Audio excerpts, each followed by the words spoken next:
Divisional round officially underway beginning on Saturday, and it all kicks off in the AFC. The Houston Texans will look to slay the Dragon out in Kansas City, taking on the defending champs. You can catch that one at 4:30 p.m. Eastern. Then Sunday, winner of the Texans Chiefs will be eyeing that night battle between Josh Allen and the Bills, and hosting Lamar Jackson and the Ravens, a battle of two MVP favorites colliding for a trip to the AFC Championship game. You can catch that action on CBS or streaming on Paramount Plus at 6:30 Eastern. Then over in the NFC, after upsetting the Bucs on Sunday, the Commanders will now face a rested top seed in the NFC and the Lions Saturday night at 8.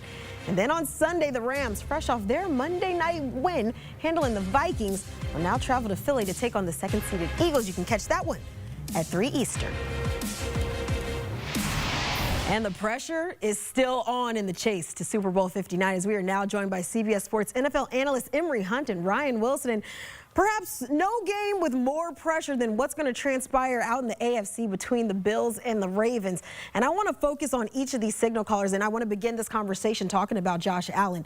That's 3 straight divisional round losses, and he's only won back-to-back playoff games once in his career. So with that being said, setting you up, Ryan, what is your pressure meter for Josh Allen heading into this weekend to get this win? You know what, Kiana, good to see you. Good to see you, Emory. I'm going to put it at a 7 because Josh Allen is the second best player in the NFL this year, and we're going to talk about the best player in a second. And he has put this team on his shoulders. One of the arguments for why he should win MVP is that he doesn't have the same weapons as Lamar Jackson.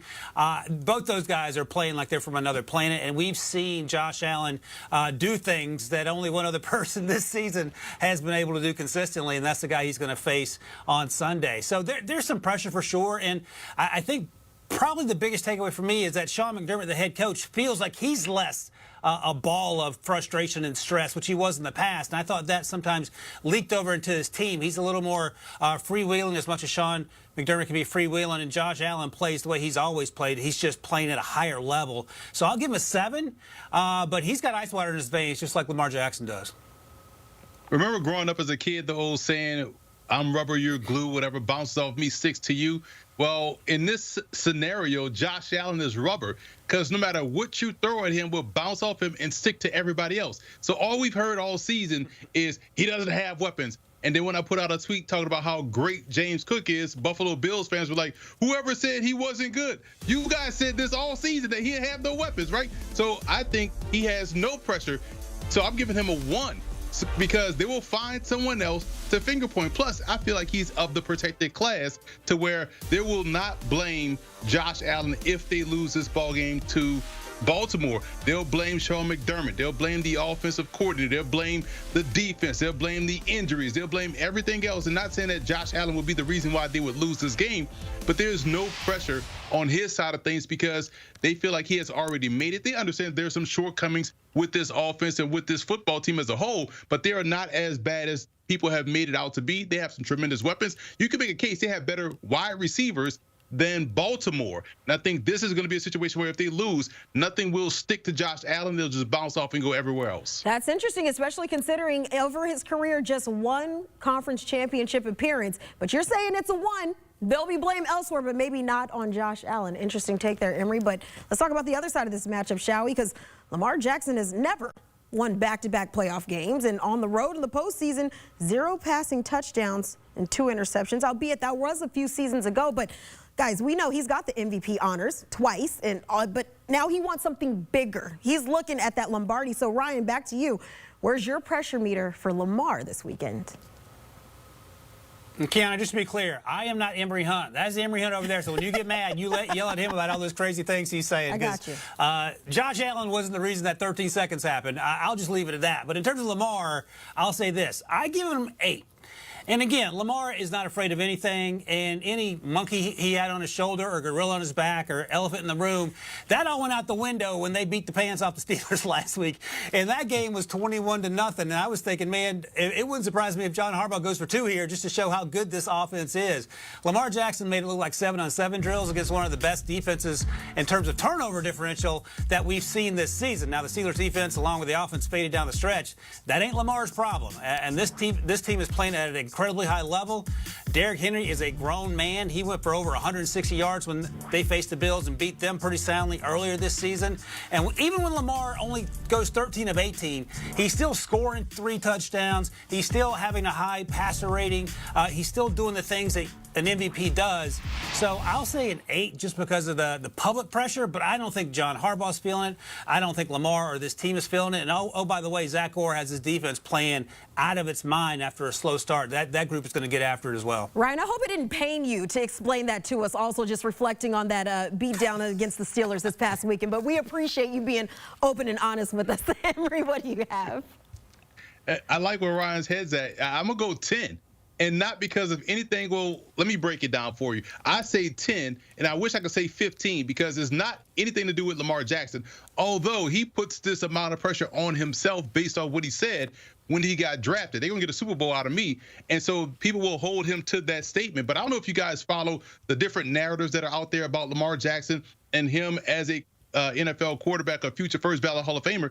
Apparently, he's the only quarterback in the NFL that has to win a Super Bowl. None of these other quarterbacks that are his contemporaries have to win one. But every time he completes a pass, is, well, can he win a Super Bowl? So, yes, there is undue pressure on Lamar Jackson. He puts it on himself because he wants to be great. He wants to get the Super Bowl for Baltimore because they took the chance on him back in 2018 in the NFL draft. He also puts pressure on himself because of what has happened in the postseason. We saw what happened last year. We saw what happened a couple times throughout the course of his career. He tends to press in these situations where he's trying to win the Super Bowl on every play.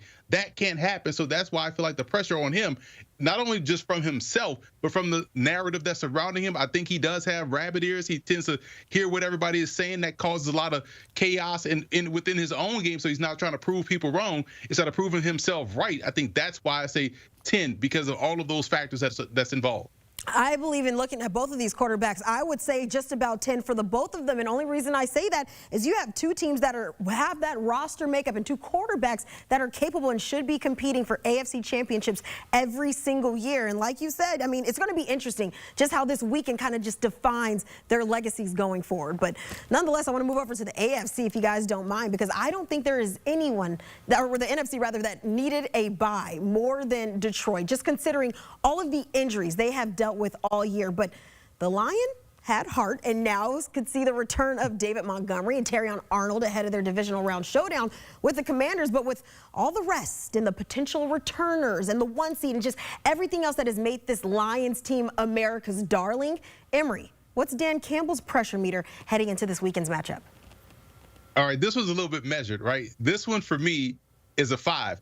But it's all dependent on how many times he goes for it on 4th down or decides to go for it instead of kicking a field goal or get the, you know what I'm saying? So it's a 5 right now, but as the game goes, they could definitely go to 18, 19, because I think that's where people have the concerns with Dan Campbell. We know his team is going to go out there and compete well. They're going to do great things on both sides of the ball. They have a great kicker in Bates coming from the UFL.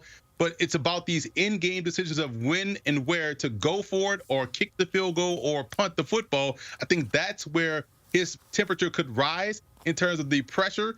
I just say right now, going into a ball game, it's an even 5 for Dan Campbell.